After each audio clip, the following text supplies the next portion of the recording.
start with Lawrence Hubian. Is that correct? Yes, pronounced. Say again. I want to get to correct pronunciation of your last name, please. It's Hubian, sir. Hubian, okay.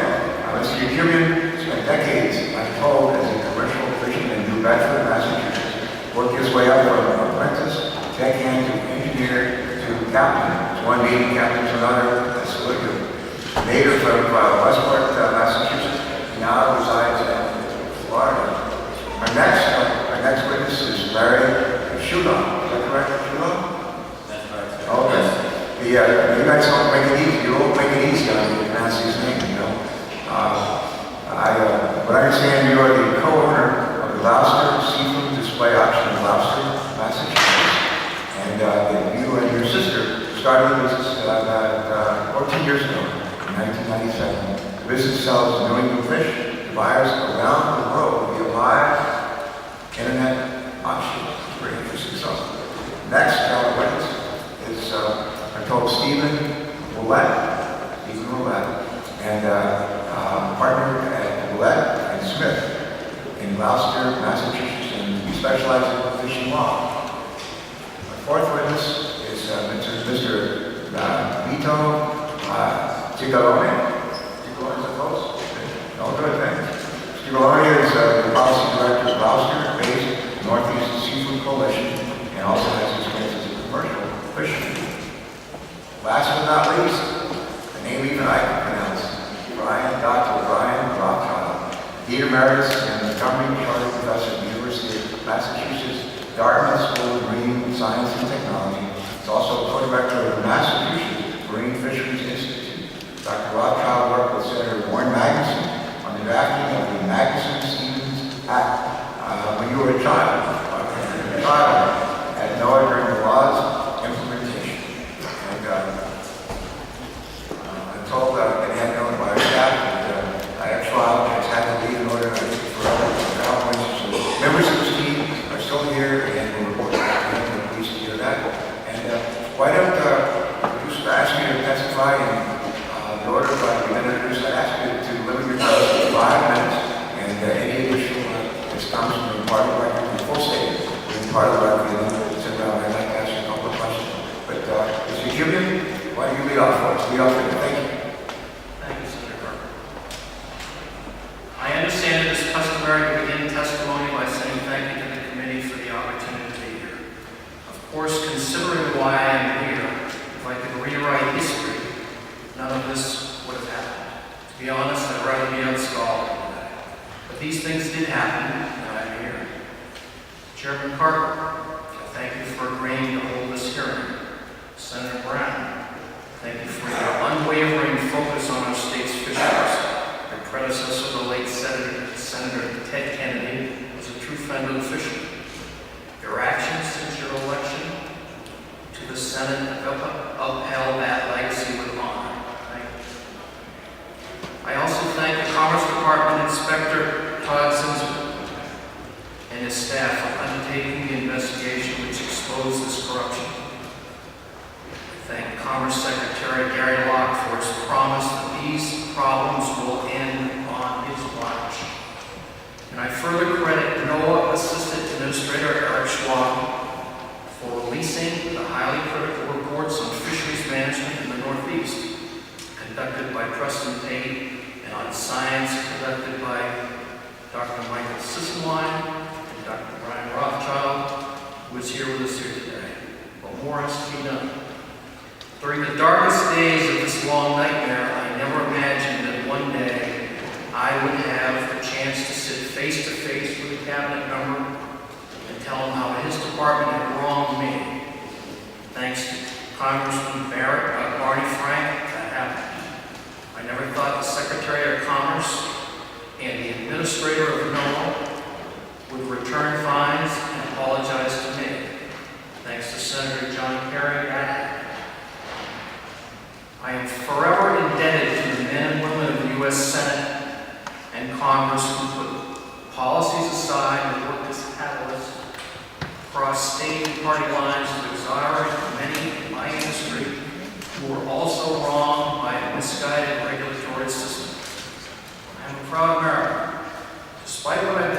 I still love this nation of ours.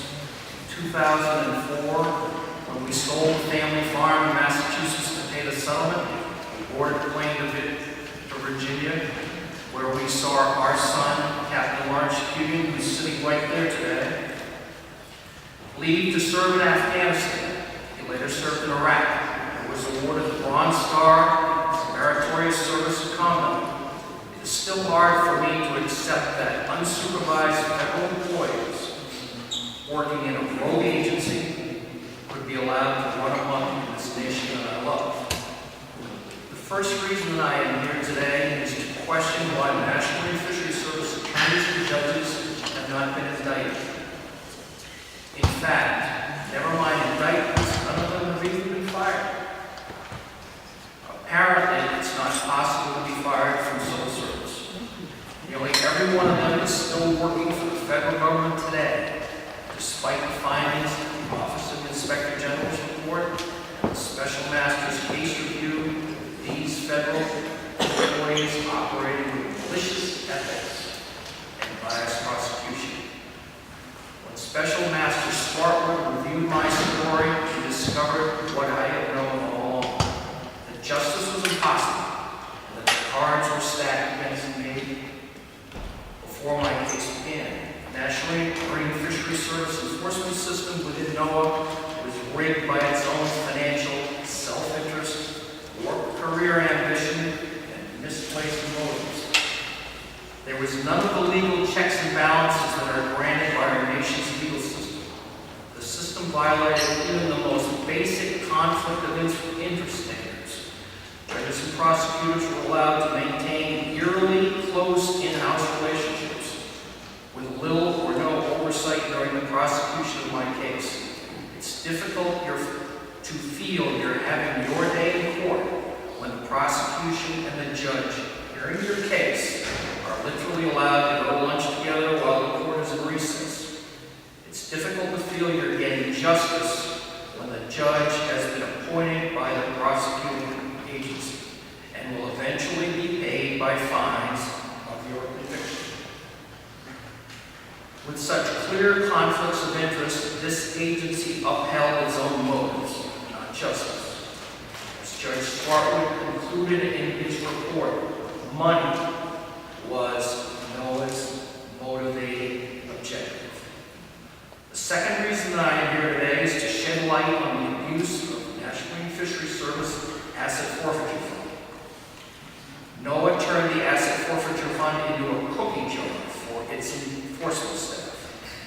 The fines they seized from fishermen like me were lumped into one big account, from which staff bonuses, company cars, international staff travel, luxury boats were financed, with little to no oversight and no audit.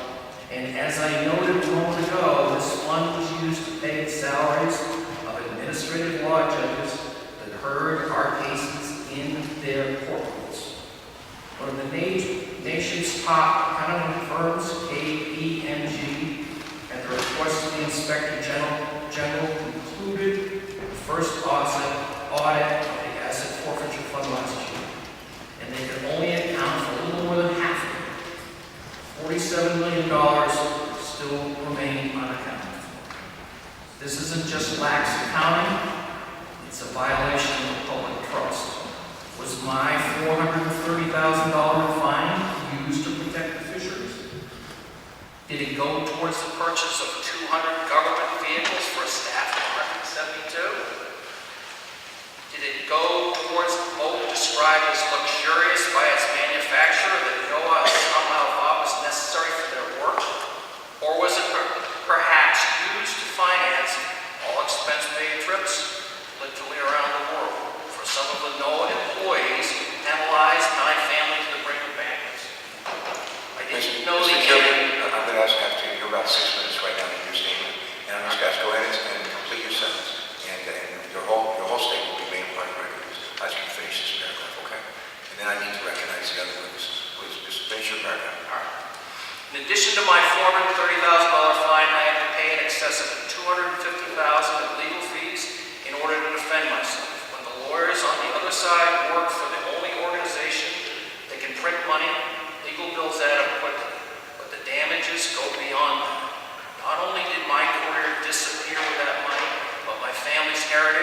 children's inheritance did as well. My wife's family farm in Massachusetts that was in our family for 350 years is gone. We had to sell it. Our hope of passing along the property and its story, which spans almost all of American history, is no more.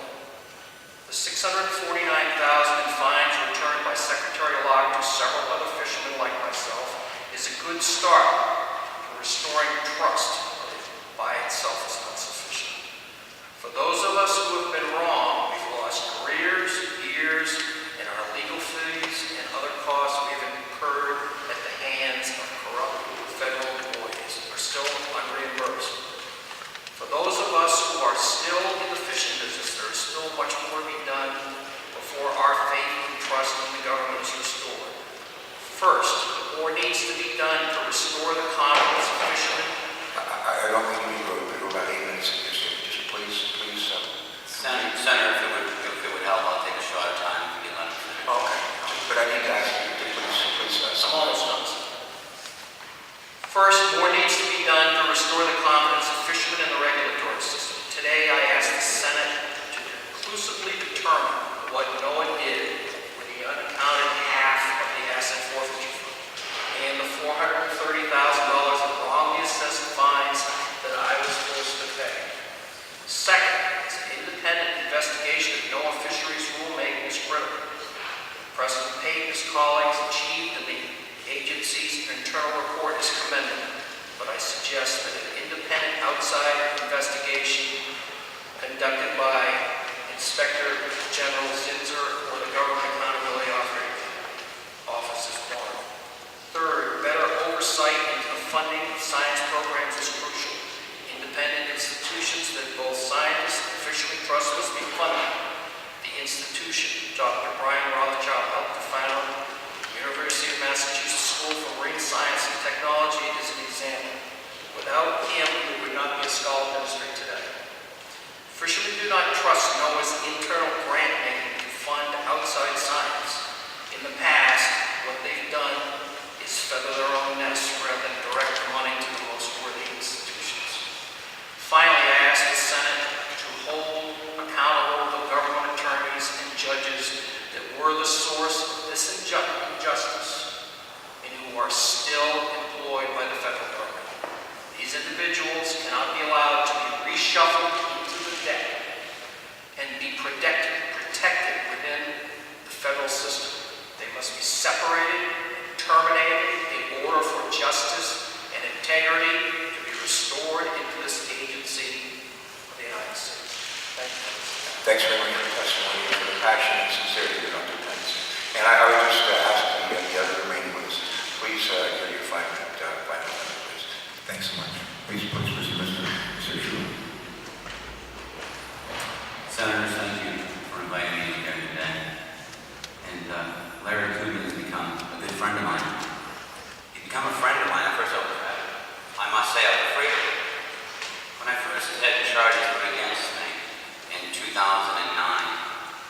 I got a call from a gentleman named Nelson. He was from Florida. One of the girls in the office picked it up and said, I have a gentleman by the name of Larry Coogan on the phone. I think he's been in trouble with NOAA agents and has lost his business due to some problems he had with government. I was afraid to pick up the phone because, I thought maybe he did do something wrong. I know I didn't have anything wrong, but I thought maybe this good gentleman had actually done something wrong. And at first I backed away from him, even wanted to talk to him. And now I'm a little bit ashamed of it because people did the same thing to me. Our family's been in a battle with NOAA law enforcement for close to 10 years now. 10 years of my life fighting with them. And what did I do wrong? Nothing. I stuck up for my rights. We as a community stuck up for our rights and we fought. And we didn't fight just to be right. We fought for justice.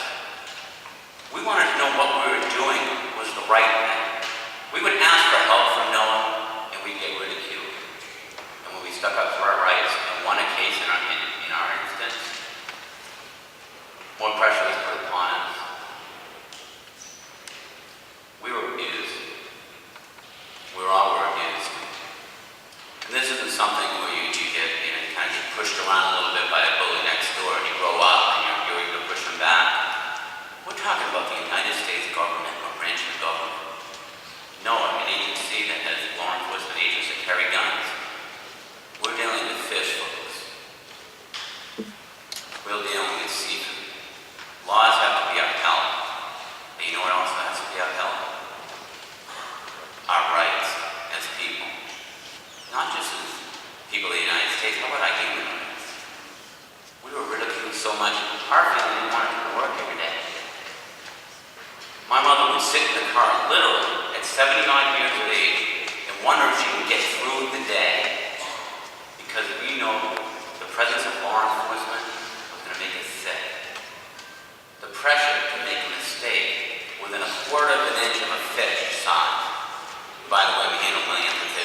talked privately to him. I didn't even know he said this till recently. He said to him that he'd be sorry he lived long enough to see a United States agency such as NOAA do this to his family. That's what they've done to us. We have just tried to make a living in this community, in our community. Yeah, we've been looked at as second-class citizens. We don't want to be that. We want to be people's equal. And still today we're fighting. Maybe we can get into that a little bit later. But I have still attorneys hired, still fighting for my rights and the rights of other fishermen here in our community. We're fighting for attorney fees. We're fighting for the possibility of damages. And in my case, I still have permit sanctions against me. I'm still fighting to stay for our business over. And why?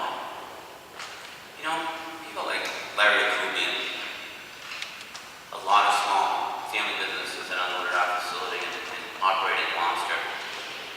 I'm being thanked for opening up the eyes of NOAA to what was wrong. We're being apologized to them, and they're shutting the door on us. They don't want to make up for what they've done wrong to the fishermen. They don't want anything to do with making them whole again, and making them feel a part of their communities again. They don't want to help hold their heads up again. They'd rather make it just go away. Well, folks, we're not going to go away. And we're not fighting to win. We're fighting for justice. And we won't stop until we get it. That doesn't mean that I'm going to be around to see it. It doesn't mean that my business won't fail because of it. There are a lot of hard things in this world that we have to make decisions about, and this is one that I've made. I'm going to see this through to the end until some justice comes of it. And good people like Larry Kubian are actually made whole again. Thank you. Thank you very, very much, Mr. Mr. Will, you have 5 minutes, please. Yes, Chairman, Senator Brown, thank you very much for having me here. As a resident of the coastal community, living around fishermen, and for the last 15 years of my professional practice, having had the honor, I call it a distinct honor, of representing fishermen, boat owners, and working within this fishing community, I have become acutely aware of problems within NOAA and its management of both the fisheries and of the men and women involved in this industry. NOAA law enforcement, which I have been heavily involved with for the last 15 years, began to develop very disturbing characteristics in the mid-90s, leading many of us to begin complaining to NOAA and eventually to our congressman about how fishermen were being treated and how fines and penalties were being dramatically increased. At that point in time, initial attempts to determine what was going on with the Asset Forfeiture Fund were met with bills to the FOIA account of $10,000 to $15,000, which at that point nobody had money to pay. So we are very gratified, but at the same time exceptionally disturbed to see where all of the money taken from hard-working fishermen over the last 15 years has gone, to the extent that it can be accounted for. One might say that in the last 15 years we've seen a different type of overfishing. Overfishing by NOAA law enforcement. In the late 80s and early 90s, there were some significant violations which occurred, and NOAA law enforcement dealt with them. But as we saw the number of fishermen diminish, the number of time spent on the sea decrease, and new enforcement measures like vessel tracking systems come online, the number of serious violations all but disappeared. There were a few. But now it seemed that NOAA law enforcement had to concentrate on the small fish. And we started to see increasing number of fines for routine violations like late loggings, like misunderstanding of a complex regulation. So as we began to say, we had too many law enforcers chasing too few fishermen. We see that even today. Under the joint enforcement agreements, which as I understand, are funded out of the Asset Forfeiture Fund. There are large amounts being given to state enforcement agencies to chase our fishermen. For example, one that's related by written testimony, one of our local fishermen was boarded 30 out of 45 days. 30 out of 45 days, a 2 to 2.5 hour boarding each time to determine whether or not he was in violation of regulations. They found no violations. The local enforcement officer was exceptionally polite, and when later on I asked him about it, he said, well, you know, we have so much federal funding under the Joint Enforcement Program that I have to board a boat every day, and he is the only federal vessel fishing out of port within 10 miles of my office, and I'm obligated to continue boarding. Similarly, one dealer in Boston has complained that for as long as 90 days in a row at a time, he has 2 full-time environmental police officers sitting outside his door. They're very polite, but they get in the way, and they make mistakes, and they spend a lot of time backtracking to figure out what's going on.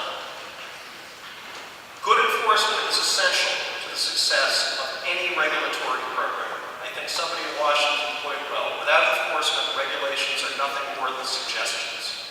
But we have to have reasonable, rational enforcement, and it should not be self-perpetuating. It should not exist for its own purpose to fund itself and build a larger and larger system. And I will quickly alert you to a problem we've seen developing up and down the East Coast.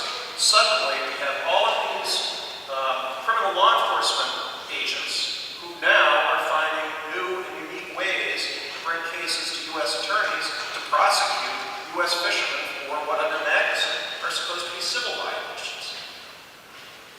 It's a greater problem than law enforcement and the Asset Forfeiture Fund.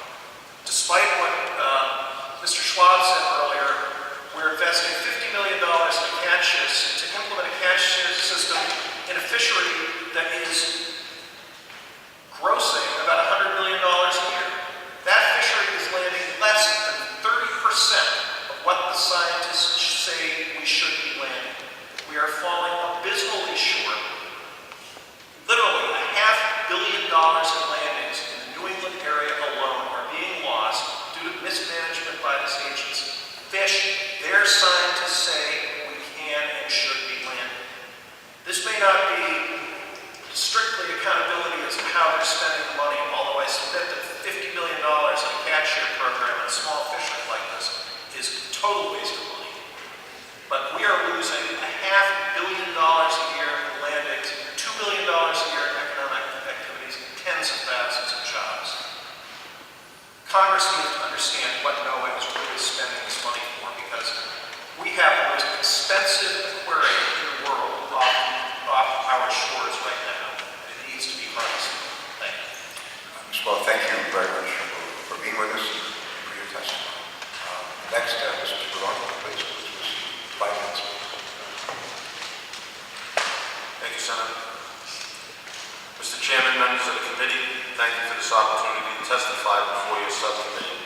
As an active fisherman and policy director for the Northeast Seafood Coalition, I have been deeply involved in the process of development and implementation of fisheries management frameworks and amendments affecting the Northeast multi-species fisheries since 2001. Recognizing that the list of witnesses testifying before you today includes 2 gentlemen who have endured tremendous personal and business stresses as a result of their experiences with fisheries enforcement in the Northeast region, I thought I'd focus my testimony on another issue that may be of interest to you and within the influence of the subcommittee. Most recently, our fishery has made a profound transition from an effort-controlled management system to a catch-based system of harvesting cooperatives called sectors. The Northeast Seafood Coalition is the sponsor of 12 of the 17 sectors in operation, with over 300 active vessels as members operating in ports from Maine to New York. While the NSC is now both deeply invested and committed to making the existing sector system work, as well as to seeking future improvements, sector-based management was not the preferred choice of the Northeast Seafood Coalition, nor were a number of key aspects of the current system. However, NSC could not ignore the reality that this was the direction that the New England Fisheries Management Council and the National Fisheries Service were taking. This direction was further reinforced when the newly appointed NOAA administrator attended a council meeting to not only give a strong directive for the council to complete and implement the sector system, but commitment of at least $16 million to do so. For whatever reasons, the millions of dollars of NOAA funds committed to implement the new system remained largely with the government agency, even though it was abundantly clear that it was the fishing industry that was to be burdened with unprecedented burdens for the costs and development of the new policies, data collection and processing infrastructures that did not yet even exist, as well as the daily management of the fishery once implemented. This latest round of top-down federal policy has produced a profound shift of management, data collection, data processing, and enforcement burdens for the National Fisheries Service to the fishing industry. The monitoring requirements of the new management system as adopted by the New England Fisheries Management Council and approved by the Secretary will shift the entire cost of monitoring the fishery onto the fishing industry beginning next year. This will certainly cause this complex and cumbersome system to collapse under its own weight, along with the industry now dependent upon it. Currently, the at-sea and dockside monitoring programs are being underwritten by NOAA funding, but these are annual allotments that are beholden to NOAA fiscal funding availability and cannot be depended upon in future years. It should be known that these monitoring programs are essentially functioning as third-party private sector enforcement. The combination of this newly implemented fisheries monitoring system, now virtually 100% of trips are monitored by third-party NOAA-certified contractors, either at sea or dockside, as compared to 3 to 5% prior to the second system. The elimination of most all daily and trip possession limits and the contractual obligations, professional sector managers, and joint liabilities associated with sector operations has substantially reduced the role of NOAA enforcement in the Northeast groundfish fishery. Our industry cannot survive without a secure and long-term funding commitment to meet government-imposed monitoring and management requirements. Given the millions of dollars that have already been committed within the NOAA budget to implement these management strategies, it is our hope that a thorough review of government limitations on providing funding to the fishing industry to meet these requirements be conducted to determine the real and/or perceived limitations on doing so. It is our hope that all potential sources of funding, including the Asset Forfeiture Fund, be considered for direct industry assistance. I want to take this opportunity to personally thank you, Senator Brown, for your leadership and continued support for our industry in Massachusetts and New England. I also want to thank the members and staffers of this committee for coming to Boston and giving us this opportunity to give you our perspectives. I'd be happy to answer any questions after. Thanks. Dr. Luttrell, would you please? I'll be very brief. I've been asked to address how NOAA's National Marine Fisheries Service is handling money allocated to assist New England fishermen transition to a new catch share fishery management system. We are 1 year into the implementation of catch shares, yet we do not have a careful analysis of what the catch share system costs, how it is performing regarding producing food for the nation, whether it is sustaining economic wealth, or whether it is maintaining jobs in the fishing industry. We are provided with revenue statistics, but these are virtually meaningless because there are no data costs. In terms of production of food for the nation, the catch share system did no better than the days at sea system. From the point of cost effectiveness, it was worse because the catch share system is costing roughly a nominal $30 million more to manage than the days at sea system. This involves a tripling of observer costs, a quintupling of permit-backed subsidies, and also large increases in enforcement all for the same quantity of fish. Failure to monitor the economic progress of the catch share system is not only bad public policy, it flouts the intent of Congress because taking account of economic and social impacts is required by National Standard 8 of the Magnuson-Stevens Act. In looking at the cost of management, we need to factor in the costs of gross underfishing.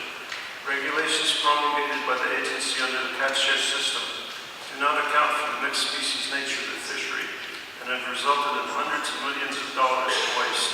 Instead of landing 95,000 tons of fish last year, as deemed possible by NOAA scientists, regulations caused the catch to amount to only 33,000 tons. This is a waste of 62,000 tons of fish, which has a value of $200 million at the dock and $800 million by the time it reaches the consumer. So catch share implementation has not only flouted the intent of Congress with respect to National Standard 8, it has also flouted the intent of Congress with respect to National Standard 1. In says that fisheries management shall produce optimum yield. These are only a few examples drawn from many, a whole tapestry of issues and problems. But they do suggest that we could do a better job of handling money. We could also implement programs that are more consonant with the intent of Congress. To do this, and this is what we need to do moving forward, we need a blueprint. We need a time-phased action plan focused on addressing shortfalls in fishery management. This plan needs to be developed with the buy-in of those that are most affected the fishing industry. In my written testimony, I outline the issues in much more detail and make suggestions for one, an ad hoc fishery management commission to facilitate the action plan, and two, a national fisheries board to reinstitutionalize accountability of the agency, which other witnesses have pointed out has been going on for a long time. Thank you very much. Gentlemen, thank you all very much. Senator Brown, may have a question. Thank you, Mr. Chairman. Mr. Cuban, thanks for your story. I enjoyed, actually I shouldn't say enjoyed, I was disturbed by the Dan Brown report and hearing what happened to you. I know your son is there, he's an Afghanistan and Iraq veteran, is that true? Yes, sir. Well, thank you for that service and thanks for coming. Based on some of your testimony, you criticized, but you also praised, and you indicated that certain things are being done. In your estimation of the actions that have been taken in the last year, we'll say, are they leading you to have some hope for the changes and reestablishing that trust between the fishermen and the governmental agency? Yes, sir. When I was in Washington in September, I met with Secretary Locke, and he said to me, this is going to end. He said, I wasn't here when this was going on, but he said, it will end on my watch. And I believe it, and I think there's been some stops and starts, but I think they've made a good effort to do this. And I never thought that I would get a personal letter from Secretary Locke. And a check. And a check. And a lot of people think that was a big check. But that check, that wasn't even my Attorney's finance. fees and all the other stuff, right? But it bothers me, people who were described by Special Master Smartwood, who is a truly amazing man, that there were a lot of things done that were not correct. They're still working today. Their positions may have been changed, but they're still there. You know, just so you know, we're aware of that. It's another committee, another hearing. We're addressing that. We'll talk about fine. But Mr. Shula, I know we've met, we've spoken at the facility. Are you also, in the last year only, have you noted some positive steps to resolving these issues? There have been steps. They appear to be positive. And, Mr. Chairman, just for the record, I will have questions. I know we're under some time. I have some questions I'll be directing directly to the panel. I would hope that you will take the time to answer because they're very helpful. Mr. Ouellette, with the number of fishermen and vessels decreasing in New England, you noted that in your testimony, and the administrative burden of compliance with the government's new regulatory scheme increasing. Would it be a better use of the AFF funds to direct some of these funds towards alleviating the cost of compliance for fishermen, for example, directing some AFF funds toward aiding with the cost of at-sea observers or short-side monitoring? The reason I ask that, I have a piece of legislation I'm working on. You heard Congressman Tierney noting very similar pieces of legislation because you also noted that that's going to be borne by the fishermen fairly soon. What are your thoughts on that? Yes, Senator, obviously, as the regulatory burden has increased, fishermen have been more difficulty compliant. There has really been little outreach or attempt to help people stay in compliance. And certainly costs of compliance have gone up with things like observer costs. So it seemed quite appropriate to take money to be assessed against fishermen who commit more serious violations and use it to help the honest people avoid making honest mistakes with often crippling results. Is there an opportunity? I know in some agencies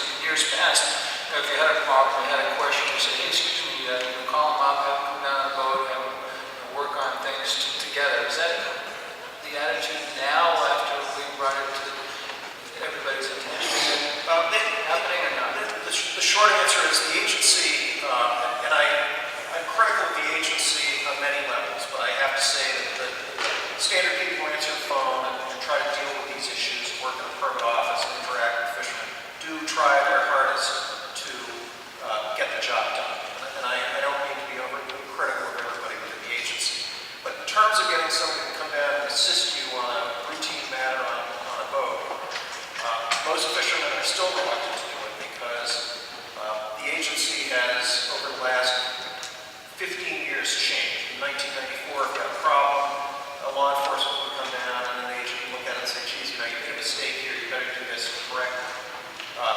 Today, at least last year, probably today, the fear is that an agent will come down, look at you and say, yeah, you're right, you got it wrong, I'm going to go through your logbooks, I'm going to find you, I'm going to have to charge you for every violation, and we're going to send it up to Office of General Counsel, and you'll see a $500,000 fine issue.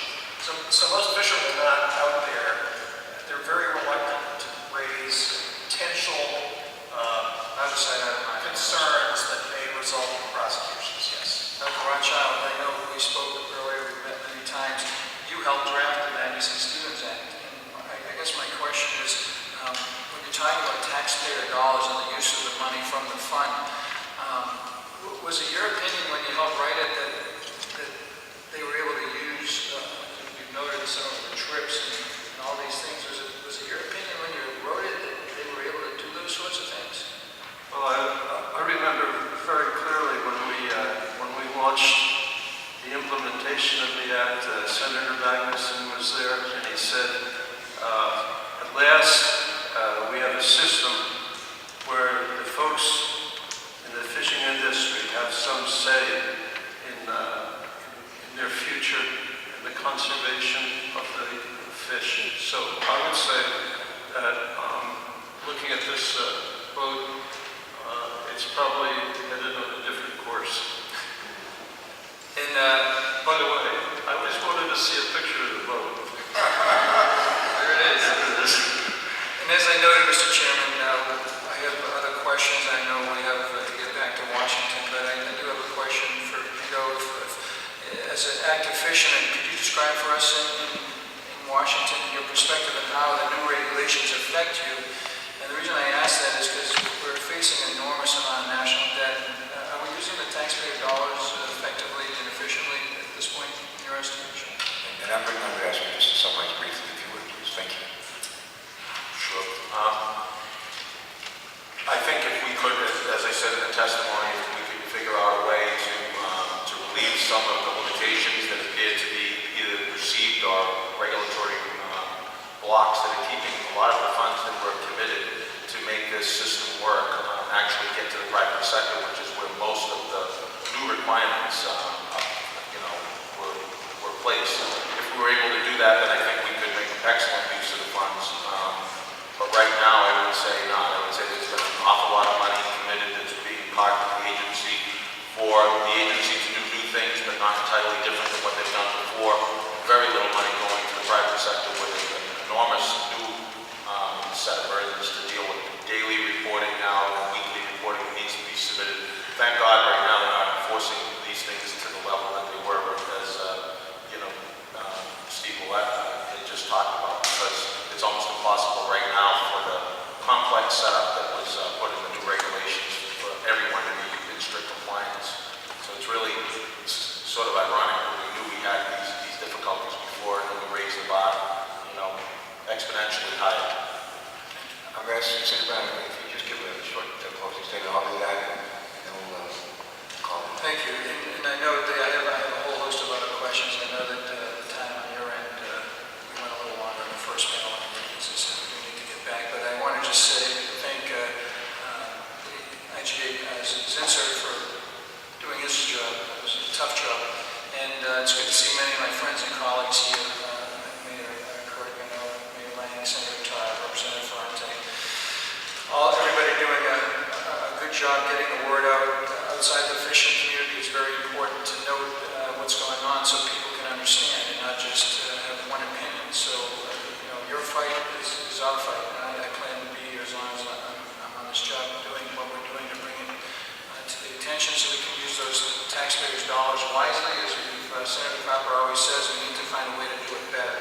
So I want to appreciate you all taking the time. Senator, I want to thank you for your courtesy in holding this hearing, and look forward to our many other hearings in D.C.